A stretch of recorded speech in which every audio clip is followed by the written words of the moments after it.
പാഠം 303. മോഷണം ഒരു കലയാണ്.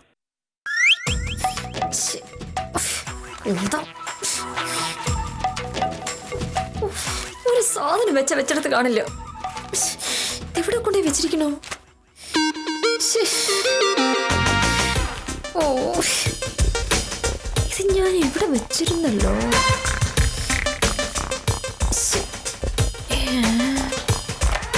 9846. എവിടെ കിട്ടാനാണ് നമ്പർ? ഈ ഫോൺ കേടാവാണ്ടൊരു നേരവും. ഈ കുന്തത്തിന് എന്ത് പറ്റിയതാ?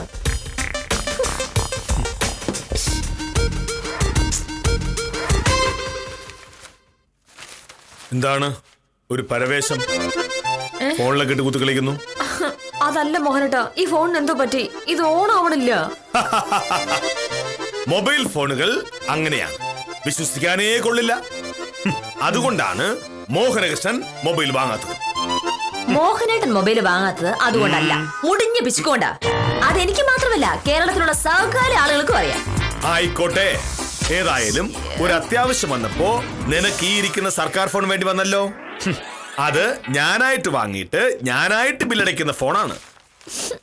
ഇനിയിപ്പോ ഇത് വല്ല ചുണ്ണാമ്പൂട്ട് വെക്കാനേ കൊള്ളാവൂ. നീ എന്റെ ലാൻഡ് ഫോൺ വിളിക്കുക.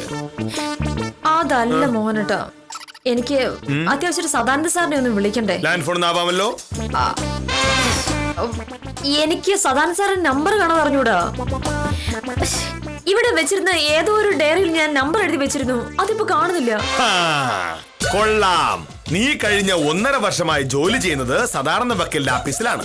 എന്നിട്ടും അവിടുത്തെ ലാൻഡ് ഫോൺ നമ്പരോ സദാനന്ദ വക്കീലിന്റെ നമ്പരോ അറിയില്ല. അങ്ങനെ ഇപ്പോ നമ്പർ ഓർത്തു വെക്കേണ്ട ആവശ്യം വരുന്നില്ലല്ലോ. ആവശ്യം വരുമ്പോ നമുക്ക് മൊബൈലിൽ നിന്ന് എടുക്കാലോ. എന്നാ പിന്നെ എടുക്ക്. എന്നിട്ട് എടുക്കാതെ പണ്ടേ നിന്നോട് ഞാൻ പറഞ്ഞിട്ടുള്ളതാ, യന്ത്രങ്ങളെ ഒരു പരിധിയിൽ കൂടുതൽ വിശ്വസിക്കാൻ പാടില്ലെന്ന്. ഇത്തരം സാധനങ്ങൾ എപ്പോ വേണമെങ്കിലും പണിമുടക്കാം. നിന്നെ പോലെ ബുദ്ധിയില്ലാത്ത കഴുതകൾ എല്ലാം മൊബൈൽ ഫോണിനെയും കമ്പ്യൂട്ടറിനെ ഏൽപ്പിച്ചിട്ട് വെറുതെ ഇരിക്കും. യാതൊരു തരത്തിലും ബുദ്ധി ഉപയോഗിക്കാതെ നിന്റെയൊക്കെ തലച്ചോറ് ചിതല് തിന്ന് നിന്റെയൊക്കെ ഓർമ്മ നശിച്ചു പോകും. എന്നെ കണ്ടുപിടിക്കും. ഇവിടത്തെ നമ്പർ, വില്ലേജ് ഓഫീസിലെ നമ്പർ, താലൂക്ക് ഓഫീസിലെ നമ്പർ, തഹസിൽദാരുടെ മൊബൈൽ നമ്പർ, ഉത്തമന്റെ നമ്പർ, കളക്ടറേറ്റിലെ നമ്പർ, കളക്ടറുടെ നമ്പർ തുടങ്ങിയ നമ്പറുകൾ മുഴുവൻ മോഹനകൃഷ്ണന്റെ തലയിൽ ഇങ്ങനെ നിറഞ്ഞു നിൽപ്പുണ്ട്. ഇതൊക്കെ ഓർത്തു വെക്കുകയും ഇടയ്ക്കിടയ്ക്ക് ഉപയോഗിക്കുകയും ചെയ്യുന്നത് കൊണ്ടാണ് എന്റെ ഓർമ്മശക്തി ഇത്രയും ഗംഭീരമായിട്ട് നിൽക്കുന്നത്. നിന്റെയൊക്കെ മൊബൈൽ ഫോണും കമ്പ്യൂട്ടറും ഒക്കെ ഓർത്തു വെക്കുന്നതിനേക്കാൾ കൂടുതൽ കാര്യങ്ങൾ ഈ മോഹനകൃഷ്ണൻ ഓർത്തു വെക്കാൻ കഴിയും. മനസ്സിലായോ? എനിക്ക് ആവശ്യമുള്ള കാര്യങ്ങളെ ഓർത്തു വെക്കാറുള്ളൂ. യന്ത്രങ്ങൾ ഓർക്കേണ്ട കാര്യങ്ങൾ യന്ത്രങ്ങൾ ഓർത്തോളൂ. എന്നിട്ടിപ്പോ നിന്റെ യന്ത്രത്തിന് എന്ത് പറ്റി? സ്വന്തം സീനിയർ വക്കീലിന്റെ നമ്പർ പോലും അറിയാതെ നീ അന്തം വിട്ട് കുന്തം വിളിക്ക് നിൽക്കല്ലേ? ഡോഗ്, ഒരു ബുദ്ധി ഞാൻ പറഞ്ഞുതരാം. വിദ്യാലക്ഷ്മിയെ ഈ ഫോണിൽ നിന്ന് വിളിച്ച് നമ്പർ എടുക്ക്. വിദ്യാലക്ഷ്മിയെ ഈ ലാൻഡ് ഫോണിൽ നിന്ന് വിളിച്ച് നമ്പർ എടുക്കാൻ. വിദ്യാലക്ഷ്മിയുടെ നമ്പർ കാണാതെ അറിഞ്ഞൂടാ. ചുരുക്കത്തിൽ മൊബൈൽ ഫോണിനെ വിശ്വസിച്ച് നിനക്ക് ഈ ഭൂമിയിലുള്ള സകല ആൾക്കാരുമായുള്ള ബന്ധം നഷ്ടപ്പെട്ടു കഴിഞ്ഞു. ഇനിയിപ്പോ ഒറ്റ വഴിയുള്ളൂ, സ്കൂട്ടർ എടുത്ത് ഓടിച്ച് ആഫീസിലെത്തി കാര്യം സാധിക്കുക. നിനക്ക് അങ്ങനെ തന്നെ വേണം. പിന്നെ സ്കൂട്ടറിനെ വിശ്വസിച്ച് ആഫീസിലേക്ക് പോകുന്ന വഴി പെട്രോൾ തീർന്ന് അതുവഴി നിൽക്കാനും മതി. നിന്റെ ഭാഗ്യം വെച്ച് നോക്കിയാൽ അതും നടക്കും.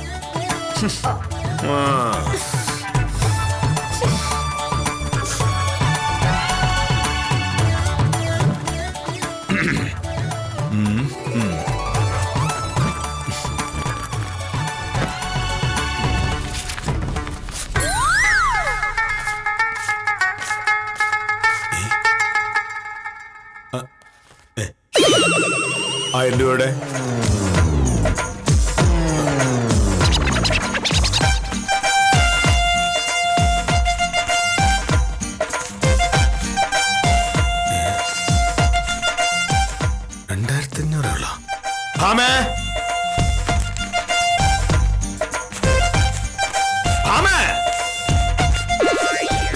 എന്താണ് മോഹനേട്ടാ? 1000 രൂപ എവിടെ? ഏതായിരം രൂപ? ഈ ബാഗിനകത്തുണ്ടായിരുന്ന 1000 രൂപ കാണാനില്ല. അത് നീ എടുത്തോ ഇല്ലയോ? ഞാൻ എന്തിനാ എടുക്കണത്? ഞാൻ എടുത്തിട്ടൊന്നുമില്ല. കള്ളം പറയരുത്. എന്റെ ബാഗിലിടുന്ന ആ പൈസ പിന്നെ എവിടെ പോവും? എനിക്ക് അറിഞ്ഞൂടെ മോഹനേട്ടാ. മോഹനേട്ടല്ലേ കുറച്ച് മുന്നേ പറഞ്ഞത് കമ്പ്യൂട്ടറിനെക്കാട്ടിൽ ഓർമ്മയുണ്ട് മോഹനേട്ടന്ന്. മോഹനേട്ടൻ തന്നെ ഓർത്തു നോക്ക്. ഓർത്തു വെക്കാറൊന്നുമില്ല. ഇന്നലെ രാവിലെ ഞാൻ പൈസ എണ്ണി നോക്കിയപ്പോ 3850 രൂപ ഉണ്ടായിരുന്നു.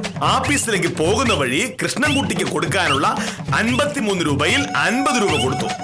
ബാക്കി 3800 രൂപ. ആഫീസിൽ ചെന്നിട്ട് കറണ്ട് ചാർജ് അടയ്ക്കാനായി ശിശുപാലിന്റെ കയ്യിൽ 500 രൂപ കൊടുത്തു വിട്ടു. 200 രൂപ തിരികെ കൊണ്ടുവന്നു. ബാക്കി 3500 രൂപ. ഇതിപ്പോ 2500 രൂപയുള്ളൂ. 2500 നോട്ടുകൾ കാണാനില്ല. അതോടെ പോയി. മോഹനേട്ടാ, എനിക്ക് എന്റെ തന്നെ കാര്യങ്ങൾ ആലോചിക്കാൻ നേരമില്ല. അപ്പോഴാണ് മോഹനേട്ടൻ ഈ പിച്ചക്കണക്കൂടെ കൂടുന്നത്. എനിക്കിപ്പോഴാവശ്യം 1000 രൂപയല്ല, സദാനന്ദൻ സാറിന്റെ ടെലിഫോൺ നമ്പറാ. അവളെടുത്തില്ലെങ്കിൽ പിന്നെ 1000 രൂപ പിന്നെ അതെവിടെ പോയി?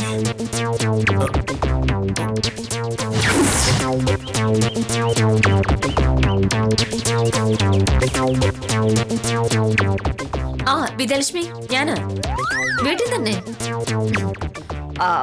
മോഹനയുടെ ലാൻഡ് ഫോൺ അവിടെ ചുറ്റി തിരിയുന്നുണ്ട്. ആ ഫോണിൽ നിന്ന് വിളിച്ചാൽ നമ്മൾ സംസാരിക്കുന്നൊക്കെ മോഹനേട്ടൻ കേൾക്കും. പിന്നെ 1500 ചോദ്യമായിരിക്കും. ആ അത് പോട്ടെ, വാമദേവ സാറിന്റെ മകളുടെ പിറന്നാളാഘോഷല്ലേ ഇന്ന്? ആ നീ പോന്നില്ലേ? ആ വൈകിട്ട് 4 മണി മുതലാന്നാ പറഞ്ഞേ. ഒരു കാര്യം ചെയ്യാം, ഓഫീസിൽ നമുക്ക് നേരിട്ടങ്ങ് പോവാം. ശരി അപ്പോ. മണി 8:30. കാപ്പി എടുത്ത് വെക്കാൻ എന്തെങ്കിലും ഉദ്ദേശമുണ്ടോ? അയ്യോ, ഒരു 5 മിനിറ്റ് മോഹനേട്ടാ, ഞാൻ ഇപ്പൊ എടുക്കാം. മോഹനേട്ടാ, എനിക്കൊരു 1000 രൂപ വേണം. 1000 രൂപയോ? എന്തിന്? ഒരാവശ്യമുള്ളോണ്ടല്ലേ ചോദിക്കണേ. നാളെ എനിക്ക് ഫീസ് കിട്ടും. പക്ഷേ പൈസ ഇന്ന് കിട്ടിയാലേ ഗുണമുള്ളൂ. ആവശ്യം എന്താണെന്ന് പറയൂ. എന്താ മോനേട്ടാ, എനിക്ക് എന്തെല്ലാം ആവശ്യങ്ങളുണ്ട്. ഒരു 1000 രൂപ വേണമെങ്കിൽ അതെല്ലാം ഞാൻ മോനോട് പറയണോ? എന്നൊരു കാര്യം ചെയ്യാം, ഒരു വെള്ള പേപ്പറിൽ അപേക്ഷ എഴുതി അങ്ങ് തരാം. ഭർത്താവ് അറിയാത്ത ഒരാവശ്യവും ഭാര്യയ്ക്കുണ്ടാകേണ്ട ആവശ്യമില്ല. കാര്യം എന്താണെന്ന് വിശദമായി പറയാതെ കാശ് തരുന്ന പ്രശ്നമില്ല. മോഹനേട്ടാ, ഞാൻ ചോദിച്ചത് വെറും 1000 രൂപയാണേ. അത് തരണമെങ്കിൽ ഇങ്ങനെ കാര്യമൊക്കെ പറഞ്ഞെന്ന് പറഞ്ഞ നീ പറയാതെ തന്നെ കാര്യം എനിക്ക് മനസ്സിലായി. എന്താ? വാമദേവൻ വക്കീലിന്റെ മകളുടെ പിറന്നാളാണ് ഇന്ന്. നീയും വിദ്യാലക്ഷ്മിയും കൂടി വൈകുന്നേരം ആ ആഘോഷത്തിന് പോവുകയാണ്. അപ്പോൾ ആ കുട്ടിക്ക് കൊടുക്കാൻ പിറന്നാൾ സമ്മാനം വാങ്ങണം. അത്രയല്ലേ ഉള്ളൂ കാര്യം. നീ വിദ്യാലക്ഷ്മിയോട് ഒളിച്ചു വന്നെന്ന് സംസാരിക്കുന്നത് ഞാൻ കേട്ടു. അമേ, നാട്ടില് കാക്കയുടെ അത്രയും വക്കീലന്മാരുണ്ട്. അവരുടെയൊക്കെ മക്കൾക്ക് പിറന്നാളും ഉണ്ട്. പക്ഷേ അവർക്കൊക്കെ സമ്മാനമായി കൊടുക്കാൻ മോഹനേഷിന്റെ കയ്യിൽ കാശില്ല. 1000 രൂപ പോയിട്ട് 1 രൂപ പോലും ഞാൻ തരില്ല. ഉറപ്പാണോ? മോഹനേഷ് ഒരു വാക്ക് പറഞ്ഞ വാക്കാണ്. ശരി, അങ്ങനെയാണെങ്കിൽ എന്താ വേണ്ടതെന്ന് എനിക്കും അറിയാം. തോപ്പിക്കാൻ നോക്കല്ലേ മോഹനേട്ടാ? ഇത് ഞാൻ പറയുന്നില്ലേ? നാട്ടുകാർക്ക് പിറന്നാൾ സമ്മാനം വാങ്ങാൻ എന്റെ കാശ്, അതും 1000 രൂപ കിട്ടിയ തന്നെ.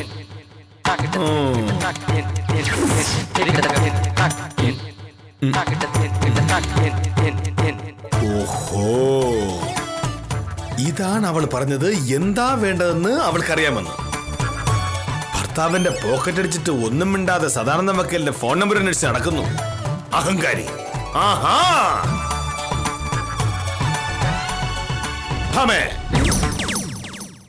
ആ 1000 രൂപ എവിടെ പോയി എന്ന് എനിക്ക് മനസ്സിലായി.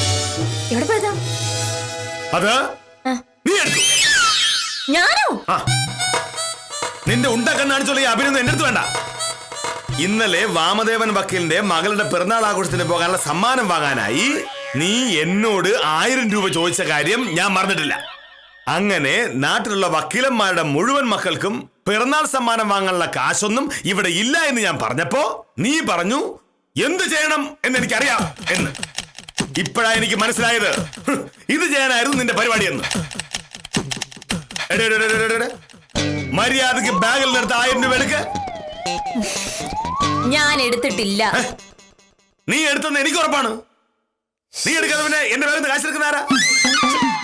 എന്നെ തോൽപ്പിക്കാനായി നീ ആ കാശെടുത്ത് വാമദേവൻ വക്കീലിന്റെ മകൾക്ക് പിറന്നാൾ സമ്മാനം വാങ്ങി കൊടുത്തു. നീ എന്താ വാങ്ങിയത്? മോഹനേട്ടാ, ഞാൻ എടുത്തിട്ടില്ല എന്ന് മോഹനേട്ടനോട് മലയാളത്തിലാണ് ഞാൻ പറഞ്ഞത്. 1000 രൂപയുടെ ആവശ്യം വരുമ്പോ മോഷ്ടിക്കുന്ന ഗതികേട് എനിക്ക് വന്നിട്ടില്ല. നീ മോഷ്ടിച്ചു എങ്ങനെ മോഷ്ടിക്കായിരിക്കും? കള്ളന്മാരും പിടിച്ചുപറിക്കാരുമായിട്ടൊക്കെ ആണല്ലോ സകല ഇടപാടുകളും. അത്രക്കാരുടെ കൂടുതൽ കൂടി നീ അങ്ങനെയായി. ഭാമേ, എനിക്ക് എന്റെ 1000 രൂപ എന്ന് പറഞ്ഞാൽ വലിയ തുകയാ. അത് കിട്ടിയേ പറ്റൂ. ഇല്ലെങ്കിൽ ഞാൻ മോഹനേട്ടന്റെ ബാഗിൽ നിന്ന് കാശ് എടുത്തു. മോഹനേട്ടൻ എന്ത് ചെയ്യാൻ പറ്റും? ഒന്നും ചെയ്യാൻ പറ്റില്ല. ഭർത്താവിന്റെ പോക്കറ്റിൽ നിന്ന് ഭാര്യ കാശെടുക്കുന്നത് വീട്ടുകാരി നടത്താനാ. അതിനെ മോഷണമാക്കാൻ ഇന്ത്യൻ പീനൽ കോഡിൽ വകുപ്പില്ല. എന്ത് ഭോമേ, മോഹനേട്ടന് 1000 രൂപ കിട്ടിയേ പറ്റൂ. ഇപ്പൊ തന്നെ വേണം, ഈ നിമിഷം വേണം. തരാൻ എനിക്ക് മനസ്സില്ല. മോഹനേട്ടൻ കൊണ്ട് ഈ കേസ് കൊടുക്ക്. എന്റെ ഭാഗം ഞാൻ വാദിച്ചോളാം. 1000 രൂപയുടെ കണക്ക് പറഞ്ഞു വന്നിരിക്കുന്നു പിശുക്കൻ. ഓഹോ സാറേ,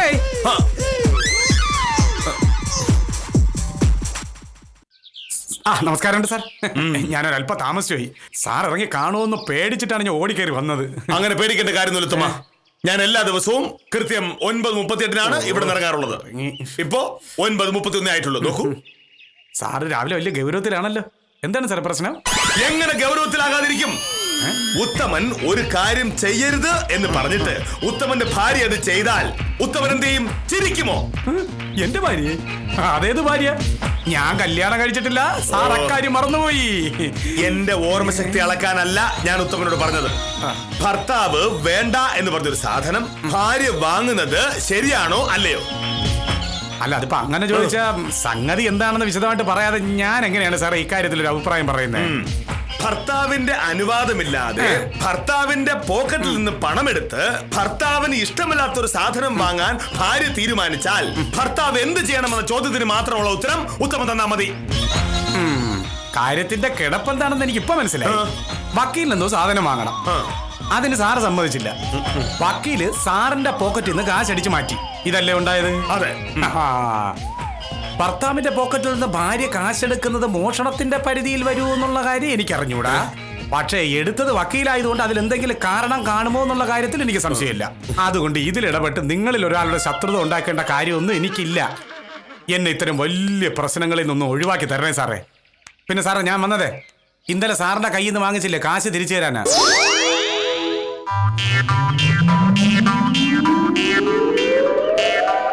എന്റെ കയ്യിൽ സാറ് ഇന്നലെ വൈകിട്ട് സാറ് റോഡിൽ വെച്ച് എനിക്കൊരു 1000 രൂപ തന്നില്ലേ അനിയത്തിയുടെ ട്യൂഷൻ ഫീസ് കൊടുക്കാൻ?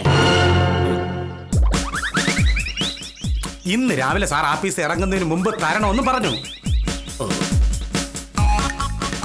ഇനിയിപ്പോ 10 മിനിറ്റ് വൈകിയതിന്റെ പേരിൽ അടുത്ത വഴക്ക് വേണ്ടേ?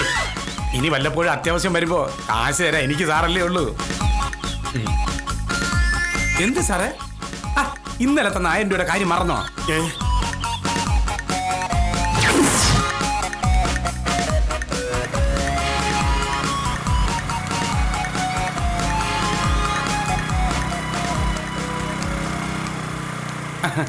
സാറേ സാറേ സാറേ നമസ്കാരം. സാറിനെ കണ്ടത് നന്നായി. ഞാൻ എന്ത് ചെയ്യൂന്നറിയാതെ ഇങ്ങനെ ഇരിക്കും. സാറേ, എനിക്ക് അത്യാവശ്യം 1000 രൂപ വേണം. 1000 രൂപയോ? ഇളയ പെങ്ങൾക്ക് ട്യൂഷൻ ഫീസ് കൊടുക്കാനുള്ള അവസാനത്തെ ദിവസമാണെന്ന്. ഞാനാണെങ്കിൽ അതങ്ങ് മറന്നുപോയി. നാളെ രാവിലെ സാറിന് തിരിച്ചു തരാം. ഉത്തമ, ഞാൻ എപ്പോഴും പറയാറില്ലേ, നമ്മുടെ നാട്ടിലെ ഏറ്റവും വലിയ കുഴപ്പം ഇതാണ്. കോളേജിൽ പോകുന്ന കുട്ടികളെ ഒരു കാര്യവുമില്ലാതെ ട്യൂഷന് പറഞ്ഞു വിടുന്നു. എന്താണ് അതിന്റെ ആവശ്യം? കോളേജിലെ അധ്യാപകർ അവരെ നന്നായി പഠിപ്പിക്കുന്നുണ്ടല്ലോ. അത് പോരാ, നമ്മൾ പറഞ്ഞതുകൊണ്ടാണല്ലോ സാറേ. ഞാനാണെങ്കിൽ കോളേജിലും പോയിട്ടില്ല, എനിക്കാണെങ്കിൽ ഇതിന്റെ വശങ്ങളൊന്നും അറിഞ്ഞും കൂടാ. ഉത്തമ, ഞാൻ കെമിസ്ട്രിയിൽ ബിരുദമെടുത്തത് ഫസ്റ്റ് ക്ലാസ്സിലാണെന്നുള്ള കാര്യം എനിക്കറിയാം. എനിക്ക് ഒരു ട്യൂഷനും ഇല്ലായിരുന്നു. പക്ഷേ ഞാൻ കോളേജിൽ പോയപ്പോ നന്നായി പഠിച്ചിരുന്നു. സാറേ, സാറിന്റെ അത്രയും ബുദ്ധിയുള്ള കുട്ടിയൊന്നും അല്ല ഇവള്. പിന്നെ ഈ ഡിഗ്രി പാസ്സായിട്ട് വേണം എനിക്ക് അവളെ കെട്ടിച്ചു വിടാൻ. അതിന് ട്യൂഷനെങ്കിൽ ട്യൂഷൻ എന്നെ കൊണ്ടാവുന്നതൊക്കെ ചെയ്യണം. അങ്ങനെ പറഞ്ഞു ഒഴിയരുത് ഉത്തമ. നമ്മൾ കുട്ടികളെ കോളേജിലേക്ക് വിടുമ്പോ അവർ നന്നായി പഠിക്കുന്നുണ്ടോ എന്നൊക്കെ നമ്മൾ അന്വേഷിക്കണം. നന്നായി പഠിക്കുന്ന ഒരാൾക്ക് ട്യൂഷന്റെ ആവശ്യമില്ല. അതായത് ഉത്തമന്റെ അനുജത്തി പഠിക്കുന്നത് അത്ര നന്നായിട്ടല്ല എന്നാണ്. അതുകൊണ്ടാണ് എന്താ എന്ന് അന്വേഷിക്കാൻ പറഞ്ഞത്. ഞാൻ ഇപ്പം സാറിനോട് ചോദിച്ചത് 1000 രൂപയാണ്. അത് ഞാൻ നാളെ തിരിച്ചു തരാമെന്ന് പറഞ്ഞു. അത് തരാൻ പറ്റുമെങ്കിൽ സാർ താ. ഒരു 1000 രൂപ കടം ചോദിക്കുമ്പോൾ ഇതിന് മാത്രം വിശദീകരിക്കേണ്ട വല്ല ആവശ്യമുണ്ടോ സാറേ? ഈ സ്റ്റേറ്റ് ബാങ്കിൽ ലോൺ എടുക്കാൻ പോകുമ്പോൾ ഇത്രയും വിശദീകരണത്തിന്റെ ആവശ്യമില്ലല്ലോ. സ്റ്റേറ്റ് ബാങ്കിൽ ചോദ്യങ്ങൾ ഉണ്ടാവില്ല. കാരണം അവർ തരുന്ന പൈസ അവരുടേതല്ല. ഞാൻ ചോദിക്കും. കാരണം ഞാൻ തരുന്ന പൈസ ഞാൻ കഷ്ടപ്പെട്ട് അധ്വാനിച്ചുണ്ടാക്കിയതാണ്. 5 പൈസ കൈക്കൂലി വാങ്ങാതെ. എനിക്ക് വേണ്ട. നിക്ക്.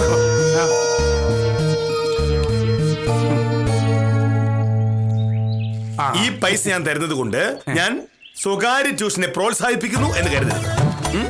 ഞാൻ നാളെ ആഫീസിലേക്ക് പോകുന്നതിന് മുമ്പ് ഈ പൈസ എനിക്ക് തിരിച്ചു കിട്ടാൻ വേണം. ഉത്തമൻ ഒരു വാക്ക് പറഞ്ഞ വാക്കാണ് സാറേ. നാളെ രാവിലെ ഞാൻ സാറിന്റെ പൈസ തന്നിരിക്കും. അതുപോലെ ഉത്തമ, ഈ സ്വകാര്യ ട്യൂഷൻ എന്ന് പറയുന്നത് നമ്മുടെ ഈ സാറിന് പറയാനുള്ള ജംഗ്ഷനിൽ നിന്ന് പറഞ്ഞു കഴിഞ്ഞാൽ കേൾക്കാൻ ഒരുപാട് ആളുണ്ടാവും. എനിക്ക് ഇത്തിരി തിരക്കാണ്, എന്നെ വിട്ടേരെ. ഒരു 1000 രൂപ കടം വാങ്ങിച്ചതിന് കേൾക്കാൻ്റെ മാക്സിമം ഞാൻ കേട്ടു. നാളെ രാവിലെ ഞാൻ പൈസ തിരിച്ച് തന്നിരിക്കും. ആരോട് പറഞ്ഞു?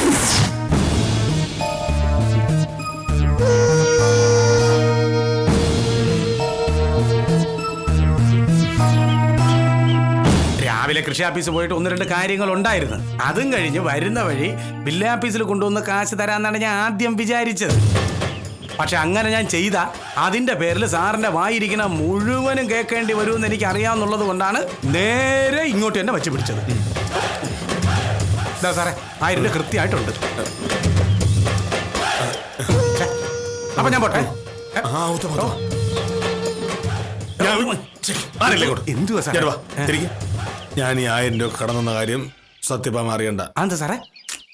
അതറിഞ്ഞ പ്രശ്നമാണ്. ഇന്നലെ വൈകിട്ട് ഞാൻ ഉത്തമനെ കണ്ടിട്ടില്ല. ഉത്തമൻ എന്നോട് പൈസ ചോദിച്ചിട്ടില്ല. ഞാൻ പൈസ തന്നിട്ടില്ല. ഇപ്പൊ ഉത്തമൻ ഈ കാശ് എനിക്ക് തിരിച്ചു തന്നിട്ടുമില്ല. തന്നില്ലേ? സാർ എന്തോന്ന് അന്യായമാണ് പറയുന്നത്? ഞാൻ തന്ന 1000 രൂപ കൈയിരിക്കുന്നു. ഞാൻ ഉത്തമൻ 1000 രൂപ കടം തന്നില്ലല്ലോ, പിന്നെ എങ്ങനെ തിരിച്ചു തരും?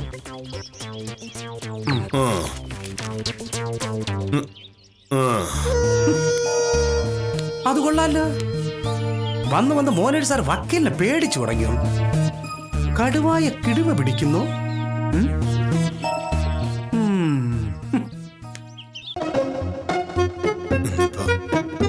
ഭാഗ്യം അവളെ കാണാതെ വയ്ക്കാം.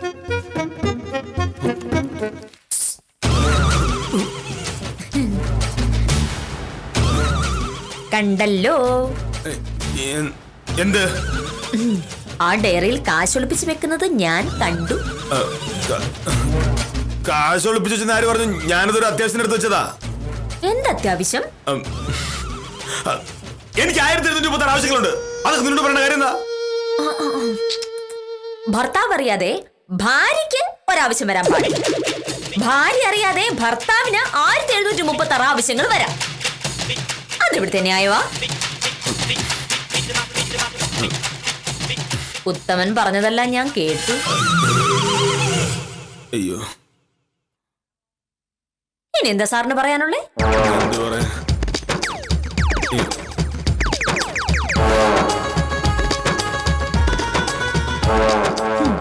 പോക്കറ്റിൽ കിടന്ന കാശ് വഴിയിൽ ആർക്കോ വായ്പ കൊടുത്തിട്ട് അത് ഭാര്യ മോഷ്ടിച്ചതാണെന്ന് പറഞ്ഞ് ഭാര്യയെ പീഡിപ്പിക്കുന്ന ഭർത്താവിനെതിരെ കേസ് കൊടുക്കാൻ IPC വകുപ്പുണ്ട്. സ്ത്രീ പീഡനം, ഗാർഹിക പീഡനം, അങ്ങനെ ഏത് വകുപ്പിലും പെടുത്താവുന്ന ക്രിമിനൽ കുറ്റമാണത്. അല്ല, ഞാൻ ഉത്തമന് കാശ് കൊടുത്ത കാര്യം ഞാൻ മറന്നുപോയി. ലോകത്ത് ഏറ്റവും കൂടുതൽ ഓർമ്മശക്തിയുള്ള ആളാണെന്നല്ലേ കുറച്ച്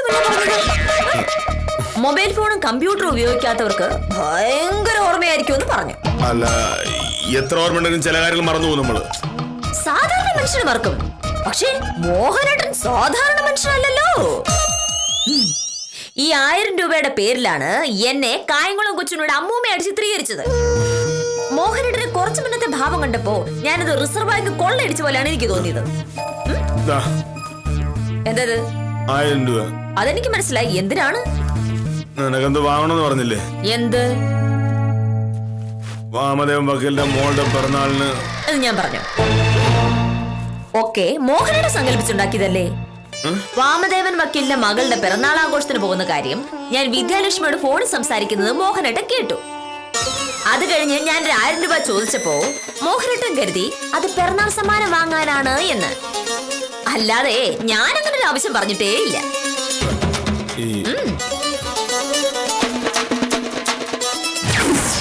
മോഹനേട്ടാ, ഞാൻ ചോദിച്ചത് വെറും 1000 രൂപയാണേ. അത് തരണമെങ്കിൽ ഇങ്ങനെ കാര്യമൊക്കെ പറഞ്ഞെന്ന് പറഞ്ഞ നീ പറയാതെ തന്നെ കാര്യം എനിക്ക് മനസ്സിലായി. എന്താ? വാമദേവൻ വക്കീലിന്റെ മകളുടെ പിറന്നാളാണ് ഇന്ന്. നീയും വിദ്യാലക്ഷ്മിയും കൂടി വൈകുന്നേരം ആ ആഘോഷത്തിന് പോവുകയാണ്. അപ്പോൾ ആ കുട്ടിക്ക് കൊടുക്കാൻ പിറന്നാൾ സമ്മാനം വാങ്ങണം. അത്രയല്ലേ ഉള്ളൂ കാര്യം. നീ വിദ്യാലക്ഷ്മിയോട് ഒളിച്ചു വന്നെന്ന് സംസാരിക്കുന്നത് ഞാൻ കേട്ടു. അമേ, നാട്ടില് കാക്കയുടെ അത്രയും വക്കീലന്മാരുണ്ട്. അവരുടെയൊക്കെ മക്കൾക്ക് പിറന്നാളും ഉണ്ട്. പക്ഷേ അവർക്കൊക്കെ സമ്മാനമായി കൊടുക്കാൻ മോഹനേഷിന്റെ കയ്യിൽ കാശില്ല. 1000 രൂപ പോയിട്ട് 1 രൂപ പോലും ഞാൻ തരില്ല. ഉറപ്പാണോ? മോഹനേഷ് ഒരു വാക്ക് പറഞ്ഞ വാക്കാണ്. ശരി, അങ്ങനെയാണെങ്കിൽ എന്താ വേണ്ടതെന്ന് എനിക്കും അറിയാം. തോപ്പിക്കാൻ നോക്കല്ലേ മോഹനേട്ടാ? പിന്നെന്തിനായിരുന്നു കാശ്? വക്കീലാഫീസിന്റെ തൊട്ടടുത്ത് നല്ല ഒന്നാന്തര കൈത്തറി മുണ്ടുകൾ വിൽക്കുന്നുണ്ടായിരുന്നു, ചെറിയ വിലയ്ക്ക്. ഇന്ന് ആ സ്റ്റാൾ നിർത്തി പോവാണെന്ന് അറിഞ്ഞപ്പോ അവിടെ നിന്ന് മോഹനേട്ടൻ 2 മുണ്ട് വാങ്ങണമെന്ന് കരുതി. എന്റെ കാശില്ലായിരുന്നതുകൊണ്ട് ഞാൻ മോഹനേട്ടനൊന്ന് ചോദിച്ചു പോയി. പക്ഷെ പൈസ ചോദിച്ച പാടെ പേപ്പട്ട് കടിച്ചവര് വെള്ളം കണ്ട പോലത്തെ അവസ്ഥയായിരുന്നു മോഹനേട്ടന്. ഓഫീസിൽ പോയി വിദ്യാലക്ഷ്മിയുടെ 1000 രൂപ കടം വാങ്ങിയിട്ട് ഞാൻ ഇത് വാങ്ങി.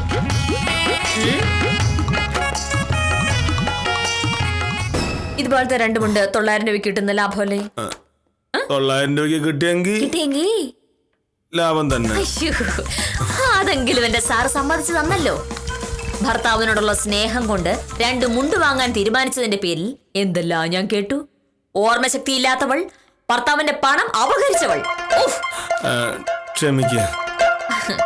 ഈ വർഷം ഇതുവരെ 14 ക്ഷമ വരെ മോഹനേട്ടൻ പറഞ്ഞു.